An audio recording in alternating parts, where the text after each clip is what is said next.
Hi guys, Retro Maniac here, and I'm back once again to do another review. Sorry for the major lackluster of reviews. I've just sort of been really busy, and I'm planning on releasing more content. But until then, here's a little review. Now normally I wouldn't be talking about this stuff unless it was on an episode of Console Craze, but let's face it, when am I ever going to talk about these in their own independent reviews? So for now, I'm just going to go over all the handhelds that you saw on that shelf over there that's underneath the Atari 2600 games. Note these, and with that said, let's get done. But as I was saying, note these aren't games like the Game Boy, to where each one of these things were their own independent games. There were no cartridges necessary. So, with that, let's do this. Alright, the first one I want to talk about. Now I glossed over and I talked about this one already in enough detail during my Game Boy review during Console Craze. But I guess we could talk about it again. This is basically, it's portable Pong, and who doesn't want that? Or at least back then. Released in 1977 by Tomy. So that's always neat.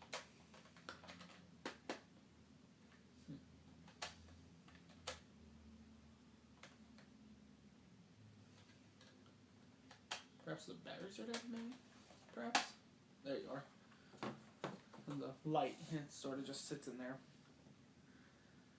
And, it was neat because there was a 1-player / 2-player option.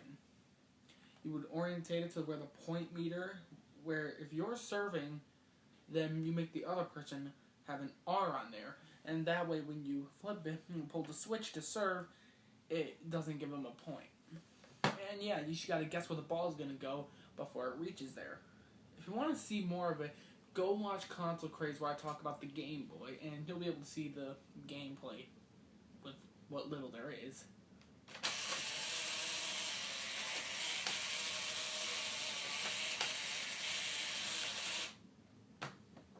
That's all there is to this one. Okay, up next, I think I'll talk about... Oh, boy, this is a fun one. Simon. Now, this is the original Simon that there was in the 80s, but it's basically the same thing. Now, Simon, I have the little thing that came with the boxing thing or whatever. For this one, at least, you would push this button, and it powers on the unit.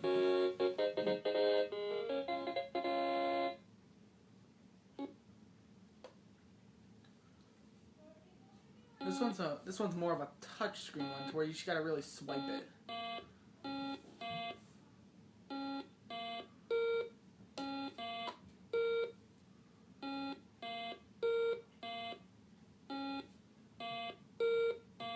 And you would keep trying to go until, you know, you mess up.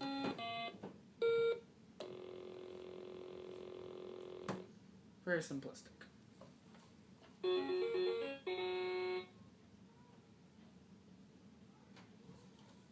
You just gotta leave it alone now and it'll power down. Maybe you'd have to hold the button, but it's smart. Up next, let's talk about this one. This is Baseball, made by Mattel Electronics. Back then, before they made their own console like the Intellivision, and before they made the Power Glove for the NES, they made a series of handheld sports games. This one's Baseball, obviously. Set to number 1, because if you set it all the way, it goes to Pro. You would go pitch, and then once you hit the ball, you gotta keep tapping the run button so that way you can make it to the base. So I guess it somewhat follows Baseball.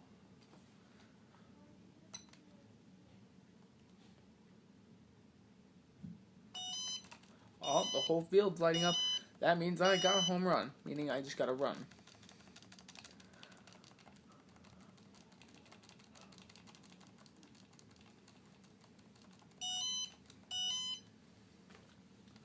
Mattel Electronics released a lot of these games, And they were fairly popular back then, because who wouldn't want to be able to play a whole sport in the palm of your hand? To be honest, though, I never really liked sports video games, because with a video game, I always see it as you should be able to do the sport and like play it for real, not have to watch it like play it on a little screen or whatever. You should actually play the sport. Up next, here's another sports game, bowling. Now, technically speaking, this is a cartridge. Yes. It was for this old handheld called the Microvision, which was the first to use use interchangeable cartridges. The game was up here. But mainly, the handheld sort of just had little dots on it, kind of like what you just saw in baseball. And on the screen, they would have this stuff over it, and have all the little images that they want in the game. I guess you would choose your speed, the amount of players, and stuff. I don't really know. As you can see, it was made by Milton Bradley. When? I have no idea. Unfortunately, I don't own a Microvision because the Microvision is relatively rare, as well as games. Up next, we've got this old speak and read. Now, if you were a kid back in the 80s, somewhat, maybe, possibly, odds are you had one of these. You would push the buttons and you would do what you want. I have a few books here that I managed to find. Some basic builders and a ghost in the house. I have no idea. That was weird though, because you would have little cartridges that you would put in for the program. But wanna know where it is? Sorry, hang on. I'll show you. Right in there. In the back there. That's where you put in the cartridges. So you gotta put the cartridges where the batteries are. Honestly, that's kind of stupid. They should have made it like on the side or the back of the console, like you would put it in the back. I shouldn't have to take out the batteries just to be able to change the program so I can get education.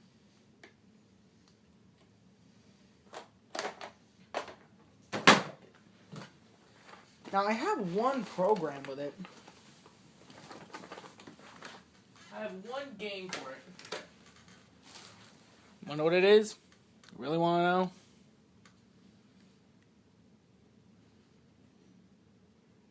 E.T.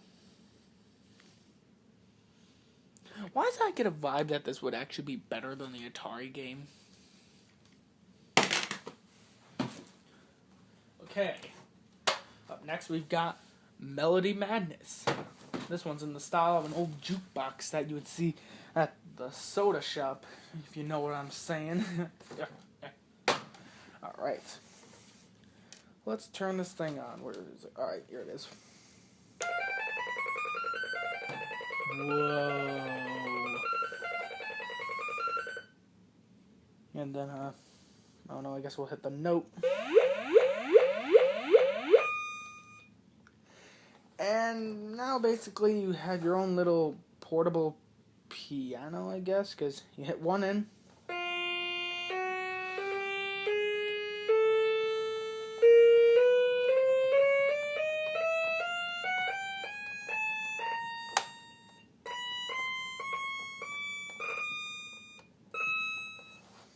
I guess you would just sort of play your own music. I guess there's games inside this thing, given that there's a little score meter on the side here with little things that you would scoot up. Obviously, this isn't one of those games where, you can play it in bed at the middle of the night. You'd wake up the whole house. That's really all there is to this one. I know that there's games in here, but honestly, it's sort of like you have to play the notes. Like, you gotta play the notes on here and, mimic what the music was doing. So it's basically Simon if it were super complicated and given more buttons.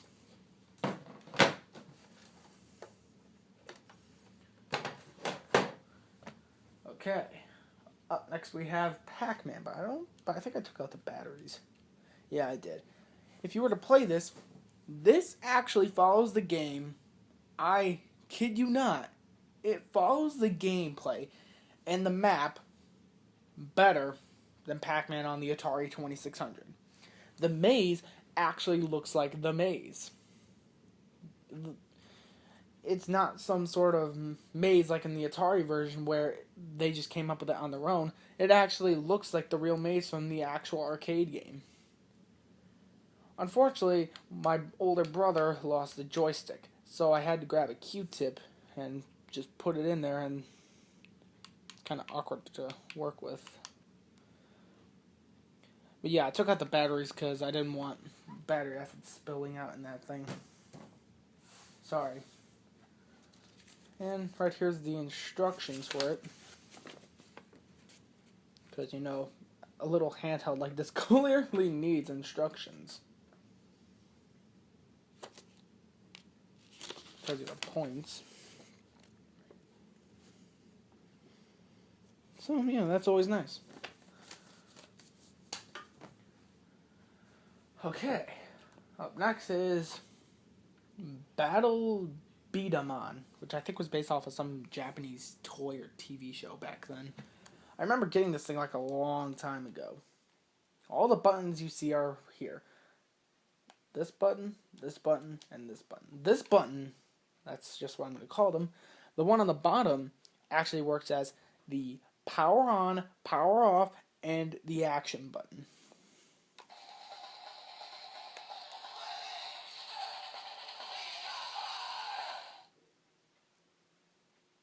You know what's horrible about this? I'm trying to record the gameplay footage for you guys, and it's just impossible to do because you need careful lighting. So we got games like Shoot the Gap, Beat a Challenge, Direct Hit Battle, Hard Target, Battle Hammer, and Ultimate Strike. And then down here's just the noise setting. Alright, let's try Ultimate Strike. Round 1. First try. Wait a minute. So it's bowling. Bowling. That's what it is.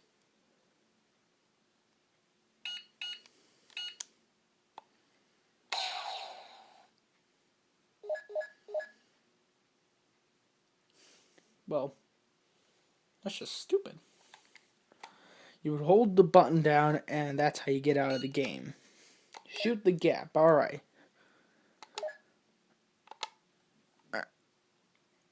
Sorry if you can't see this, guys. Alright, so basically with these little shapes, you gotta launch them. Oops. And you gotta line them up. So it's kind of like a really, really, really stupid version of Tetris.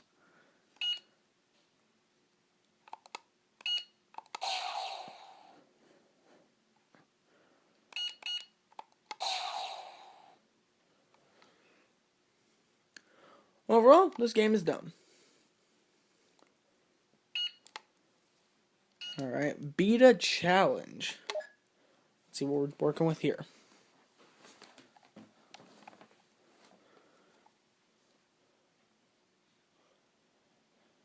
Alright, round 1, let's begin.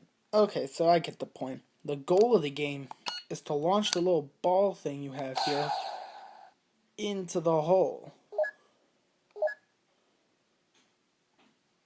That's all there is really to this game. You can't let the ball hit you, like you can't let it ricochet and hit you, otherwise you die.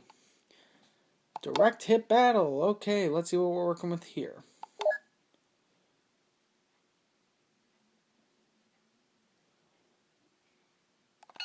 Okay, so I think it's actually kind of like the...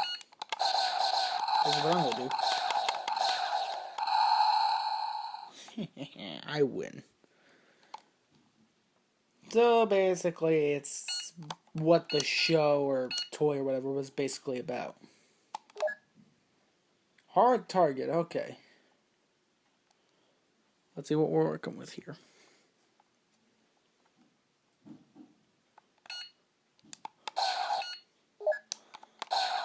Okay, I get it. So basically, the goal of the game is to juggle all these things.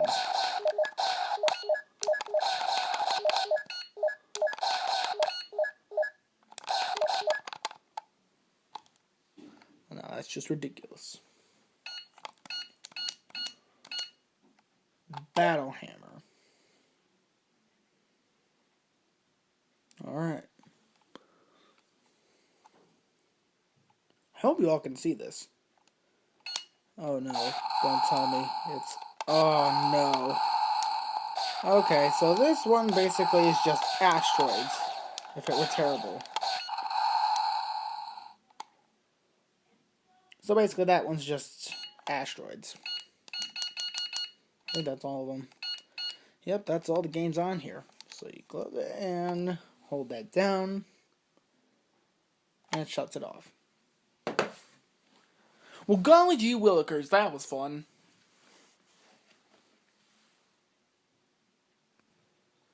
And the last game that we have here today, unfortunately, is I took a licking from a chicken. You can tell this game is terrible, mainly because of one thing. It's made by LJN. Now, for some of you that don't know, LJN was originally a toy company in the 80s. And they made some really popular toys, one of them being Thundercats. But unfortunately, when it came to video games, they always fell flat. And I think this right here might have been their first attempt at a video game. So, let's see how it is.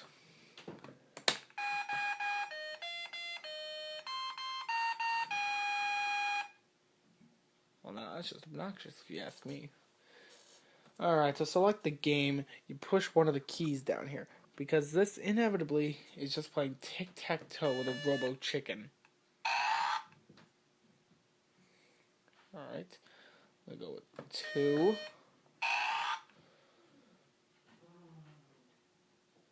Then 6. And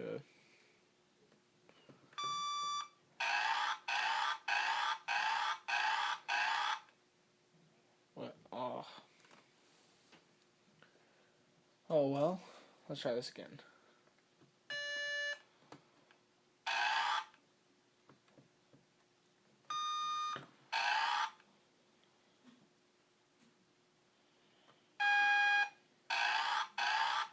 Oops. Push the wrong button. There's not really much I could say. The music in this game obviously sounds like total garbage, but maybe then again this might be due to age.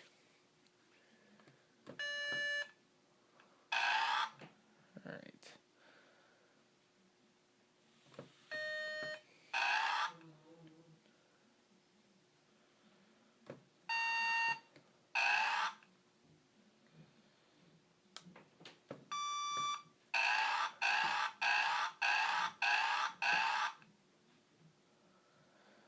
Ugh, the chicken always wins. That's the main thing about this game.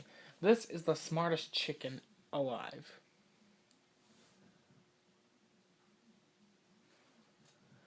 Okay, let's try this again.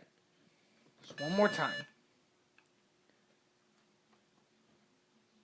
Guess 2, 8, 1.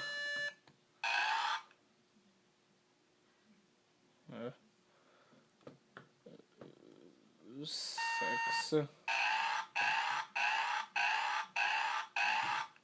Why, you son of a...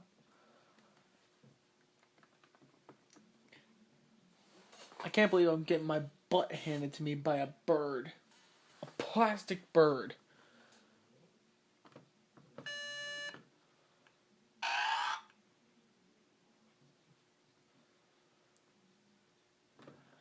Six.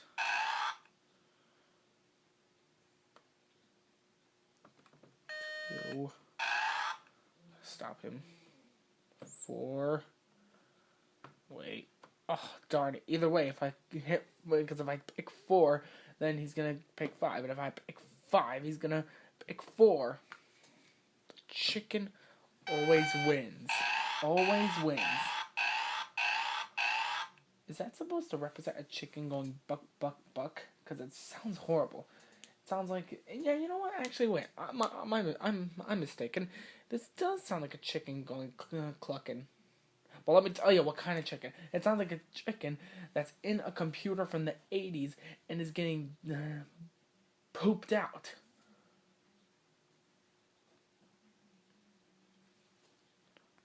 Oh, well, this game is just horrible, that's all.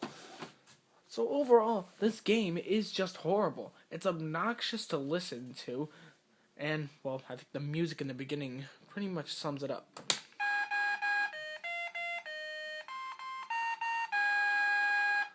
Ear-piercing noise. I just don't find this game enjoyable. Heck, this game actually belonged to my aunt, and my mother, she hated this game. She said she didn't like it, and it was annoying. So, it shows that I guess lots of people have always had just a severe hatred towards LJN. It wouldn't be so bad, but whenever it came to toys, they did pretty good. But when it came to video games, they always messed up.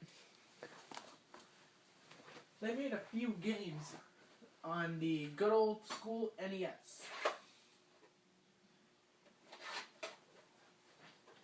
These games consisted of TNC Surf Design and Friday the 13th. Yeah, that was a real smart idea. Take a bunch of R-rated slasher films and put it on a console for kids.